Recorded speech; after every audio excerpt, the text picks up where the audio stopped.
So do you remember the first garment that you ever made when you first learned how to sew? For me, it was this 20s, 30s flapper dress that I really had this amazing vision for. It was supposed to be emerald green and had like black fringe and black sequin, and I could not wait to wear it for Halloween. It came out like straight garbage. It was just a mess. I didn't use the right fabric. The fringe was sewn on all weird. I didn't understand the pattern markings on the pattern, so I cut straight down the center front because I didn't know that was supposed to be on fold. It was just awful. By the end of the night, I had everybody delete the photos that they had of me, and I ended up just tossing the dress straight into the trash along with the sewing pattern. So it was like $50 straight down the drain. So this particular video is going to be the top sewing problems that you're going to encounter as a beginner. I face them, you're facing them, so let's get to it. So I asked the Instagram Vintagettes what was the very first sewing mistake that they ever did when they were very first starting to sew. And the responses were all over the place.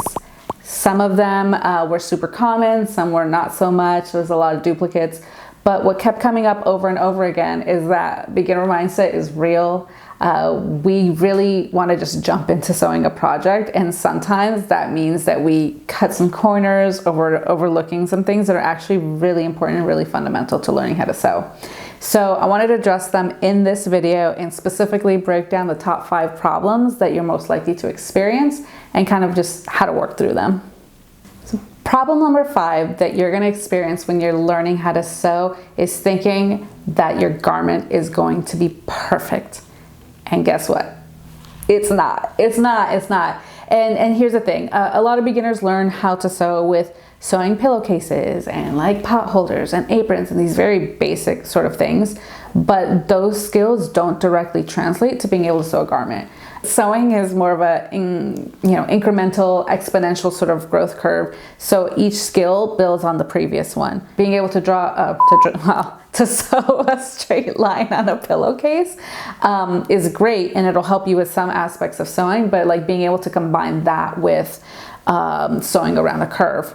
These are the sort of things that like a little bit at a time, they add up to being able to have like a really good sewing experience. So don't buy the fancy fabric. Whoop! Don't buy the fancy fabric. Don't expect to wear the first few things that you make out and about unless like you really want to just say fuck it. If you're really trying to make a garment that fits you well, just expect that the first few pieces are just going to be trash, and embrace that and move on. Problem number 4 that you're likely to encounter as you're learning how to sew is not spending time reading your pattern and sewing machine manual. It's easy to just be like, I'm just gonna jump into it, it's gonna be fine. But those things are actually really important, especially if you're brand new and you have no clue where you're starting. So for example, back when I was at school and having to take my basic sewing class just to meet my degree requirements, I was learning how to use an industrial sewing machine. I'd never used one before. And the first day's assignment was literally threading and unthreading the industrial sewing machine over and over. And to be able to pass the assignment for the day, we had to be able to demonstrate to our teacher 10 times that we knew how to thread the machine and that the machine was not having any issues and could sew like a few inches. Even though I already had like 10 years of sewing experience, I still had to go through that exercise to develop the muscles to be able to do it without even looking at it. And these are the sort of things that you want to start to develop as early as you can. A lot of sewing problems come from the machine not being threaded correctly or not having actually spent the time to analyze the diagrams in a sewing pattern. These are things that you can do very, very easily, and actually carving out time to do them with attention will get you a long way. Problem 3 you're most likely to experience as a beginner sewer is not understanding the importance of having a really good steam iron. So this is one of those things that it's not obvious how much of an issue it is until you really take a look at the garment and you're like, there's something wrong with this. Right? So like all the seams will end up looking puffy and weird.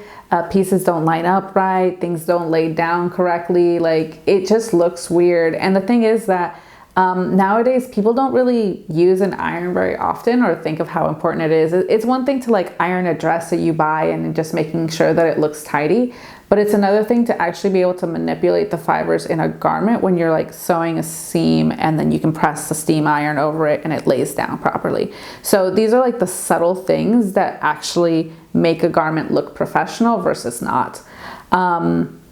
You know, I'm thinking back at some of my very, very early things that I made, and there was like a whole bunch of them where I look at the photo, I'm like, yeah, I can tell that I didn't press absolutely anything. Like everything looks funky and weird. And the thing is that no matter how fancy fabric that you buy, no matter how expensive it is, it requires some level of that seam pressure or some sort of pressure to keep the seams doing what they need to be doing.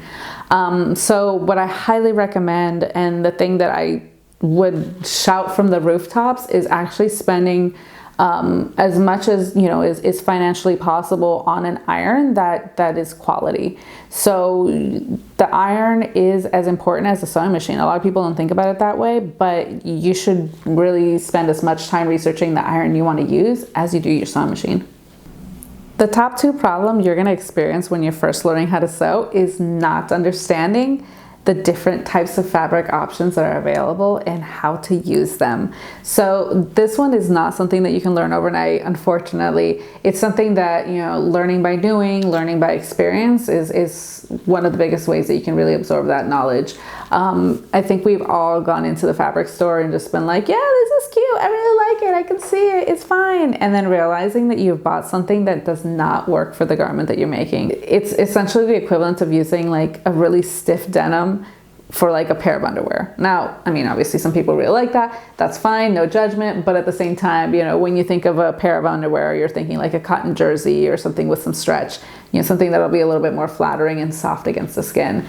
But without understanding what the specific qualities of the fibers are, that might not be something that you can immediately intuit. This is where, being able to develop a sense of what that is by going to the stores and looking what's on the rack, or even starting up your own swatch book. And I'm such a huge proponent of that. I've actually created a video about it, so definitely check that out if you're interested, and start collecting swatch samples so you can start to see where those fabrics are going to be the most appropriate for the things that you want to make. Again, this is going to take time, but it's such a good exercise. So please go ahead and get the download and go watch that video. So before we get into the final problem that you're most likely to experience when you're first learning how to sew, please take a second, hit the like button. And if you like this video and you think it would be helpful for somebody else, go ahead and share it with somebody. It will definitely help grow the channel. But the top sewing issue that you're gonna face when you're learning how to sew is not being able to understand that ready-to-wear sizing is completely different than sewing pattern sizing. Essentially, every ready-to-wear company has their own version of average for their size range, right? So if you're Nike, you're thinking about the people who are going to be wearing Nike clothes. So you essentially design your clothing to fit within a certain range, and a certain range of averages, so to speak. And that's called a block, which is a block for like a size 8, a block for a size 10, and each of those blocks corresponds to a bunch of different measurements. And so this is going to range from like whether you're Chanel or Nike or like even H&M producing for stuff in-house. Those sizes are going to correspond to the averages that they're looking for. When it comes to sewing patterns, it's the same thing, but on the sewing range. So those collection of blocks are going to be completely different and based on different mathematical equations than like the ones for Nike or Chanel or whoever. So, a size 10 at Nike is not going to be the same size 10 in a sewing pattern. Why is this such a big deal? Because, if you're a beginner, you're looking at it and you're thinking, oh, cool, I'm a size 10 when I go to the store. Let me just pick the same 10 here. No. What you're going to want to do is really analyze the back of the pattern and like look at the size charts. See where in terms of inches or centimeters or whatever measuring scale that you use to really dive deep and figure out, okay, what size actually corresponds to me from this company. So you might be like a size 16 in a sewing pattern, but you might be a size 8 when you go to the store. Just throwing some numbers out there, but it basically corresponds in that sort of way. Spending the time to really understand the sizing for that pattern will help reduce so many issues because the pattern will actually be a little bit closer to your actual size. In conclusion, everybody's gonna suck when they first learn how to sew, and that's okay. If you've taken anything away from this video, is that all these problems are just things that come with time, but over time you will get better. Recently I've been reading this book, Beginners by Tom Vanderbilt, which inspired this video. And he has a quote in there about babies learning how to walk. And essentially his thesis is babies walking really badly from the jump and having everybody be okay with it is why they get good, right? So for us, like, if we're learning a new skill, and even for me, learning even after 20 years sewing, like I'm still learning stuff and knowing it's like, yeah, I'm gonna mess that up, and that's fine. I'm gonna throw away a bunch of stuff and garments that don't work out and like muslins that don't work out. Like, these things are going to happen and I'm okay with it. So how do we bring a little bit more of that in when we're first learning how to sew? Drop a comment down below, because I'm actually really curious, like, what was the first thing that you stumbled on when you were first learning how to sew? Like, or how long did it take for you to feel confident about your sewing skills?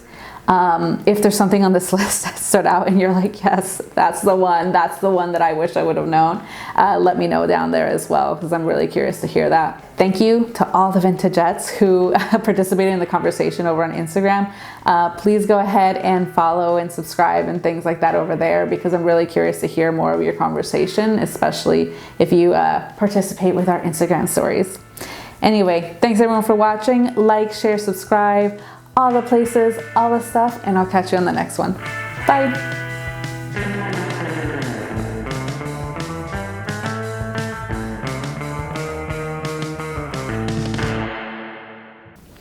But with all that said, I hope that this has been, you're supposed to cut. We're supposed to cut.